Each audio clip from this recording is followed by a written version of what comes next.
last thing for the group here. Let's say $4.99. Yes or no at launch? Collective.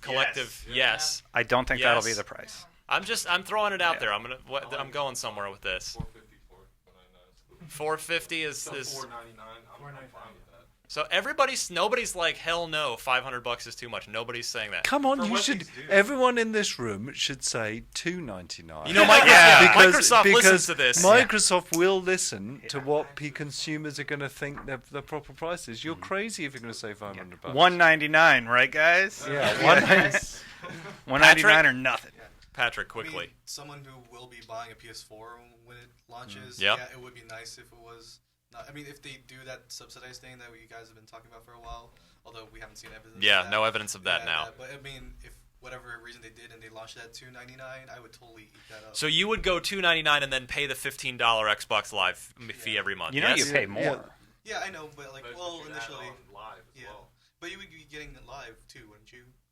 Well, yeah, at $15 a month rather than. It really depends on, especially if the content or like the games, especially if those games that whatever they're gonna be launching with will be very well. So I have to. I'm very surprised. We're closing the show on this now. I'm very surprised that you were all so agreeable to $4.99. It's Callie. You all right? We had one dissenter in the room.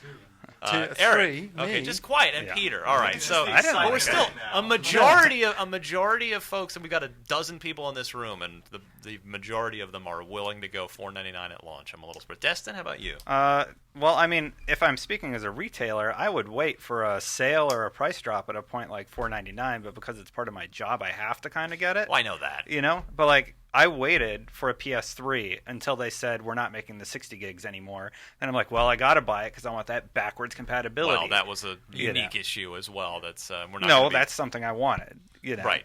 And otherwise, I would have waited for a price drop. So launching at $4.99, it's a little high. Yeah. All right, so I think so. That is the consensus. Yeah. So, what do we have? Well, Patrick, I yes. just want to say too. Yeah, that's true too. I mean, if they launched it at $2.99 no subscription, or like, yeah, I agree. 500's too high for me too. I'd probably buy a PS4 at 500, but not even actually. But what am I saying? Yeah, but like if it was at like 400, that would be like my perfect price point. Really, 400 would be like that sweet spot. That's what 360 was. Yeah, and then like maybe like have either a higher tier one or something like that, maybe, or whatever. And just how much really expensive tech is in there to justify a $4.99? Well, or and are what we else? all on the Xbox conference high at the moment? Yeah. What else do we have to buy? So I pay $4.99 for the console, right? Which is already too high. Then I got to pay $100 a month for cable. Because well, you don't have to. Well, you need the Comcast subscription to use all that stuff. You need Comcast Plus. Then you got to pay for internet. It's still a games then you gotta machine pay for without Xbox the TV Live. stuff, though. You know, you have to have internet if the internet rumors are true. So you know, it's compiling expenses. So now you're looking at like an $800 console. I think with Microsoft though, I think if they decide they wanted to launch at that price, the biggest thing is value. Yeah. At the very core, I don't care what you price it at. If they price this thing at 600, right? Right. Some people go, "Oh, I'd never buy anything at 600." But then what if the value made you go, "You know what?" Right. Like I'd buy this. Like at 600. I didn't blink at spending $700 on my 32 gig iPad. Yeah. Because I use it and it offers that value to me. So forget the price. If you can get good value, if something makes you go, dude, yeah, that's worth $600. That's worth $500. Then it doesn't matter what the price point is. It's a matter of what they show us. And if again with seven more exclusives to be announced, new IP, man, if these are good IP, this thing might start getting real worth that $450, $500. All right. Ross, real quick. Yeah. To his point about creating value, I recognize that the gulf of improvement between this generation and the 360 won't be as great. Correct. As a big a leap, which the 360 was like $500, but it was a huge leap forward. I think it was $500. $400 at launch, 400. maybe Canadian dollars might have been $5 at the time. $4.99 in Canada. Here we go again. Yeah. So 500 in kilometers. Let's put it that way. Yes. But if Microsoft, I mean, what they need to do is innovate and create the value for me, and they have to give me things that I didn't even know I needed. Because right now there's no glaring omissions in my Xbox experience. There's nothing obvious on my wish list, and that's kind of like random quote here, but Henry Ford said if I asked people what they wanted, they would have said a faster horse before he invented the car. Microsoft has to show me things that I don't even know I want yet, and then I think that it'll be justifiable. And it'll be something you can't live without. And do you think the Xbox One does that in its basic form? Forget about the all the games that are going to be on it. Does it do it with the fast switching TV and the fantasy league stuff? And does it give you something that you didn't know you wanted? That's a good question, Peter. I think that it was impressive piece of hardware, but I'm more holding out for the software because I know you just said games notwithstanding, but I think that's a huge deal. Like I would like to see that. But that stuff could be cool, what they were showing. I'd have to see how it was implemented, and maybe there's going to be more opportunities down the line for developers to do a better job of implementing those things because everyone will have a Kinect out of the box. So there won't be a segmented market. So that's interesting. There might be better ways to take advantage of it in the future. All right, Josh and Callie, and then we got to wrap up. So far for me, it's a really fancy TiVo. Yes. So far.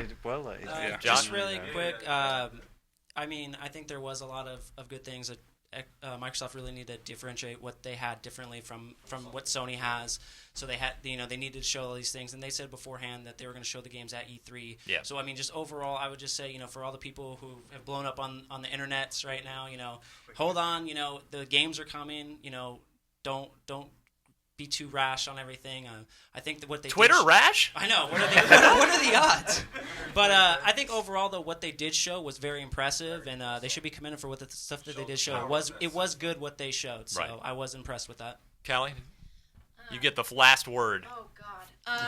No pressure. This goes back to value and what Destin was saying about the having to buy cable and the added cost of that. Like, I don't have cable, so if they're going to keep pushing it as like an entertainment box that also has games, that's not going to be valuable to me. I want a game box that does other things that I don't have to pay extra for. And so I think you're right about it being like what value you're going to take from it, because for me right now, if they don't show me games that convince me, it's not worth the price for me, because I'm not going to get all those extra cool features. The PS4 is offering me things that are of value to me. So it's going to come down to E3, I think. And I think Josh is right about not being too quick to bash the One or the PS4, depending on your leanings, because we are still waiting to see. They haven't launched yet. Like, calm down. Well, if I were Jerry Springer, I would say this is my final thought. It is interesting, as the rumors all suggested that these two consoles, the Xbox One and the PS4, were going to be almost the same. They were going to really be the HD twins this time around. But it's interesting, Peter. Tell me if you agree, and we'll wrap up. Clearly, they are going down different roads here, and these are going to be two fairly different console ecosystems and two fairly different machines. And buying one and buying is going to be very different than buying the other, for better or for worse. Yeah, it's interesting. After the Microsoft conference, I like the PlayStation conference more. Because their love of gaming and core gaming, and their insistence about it's all about sharing stuff between gamers.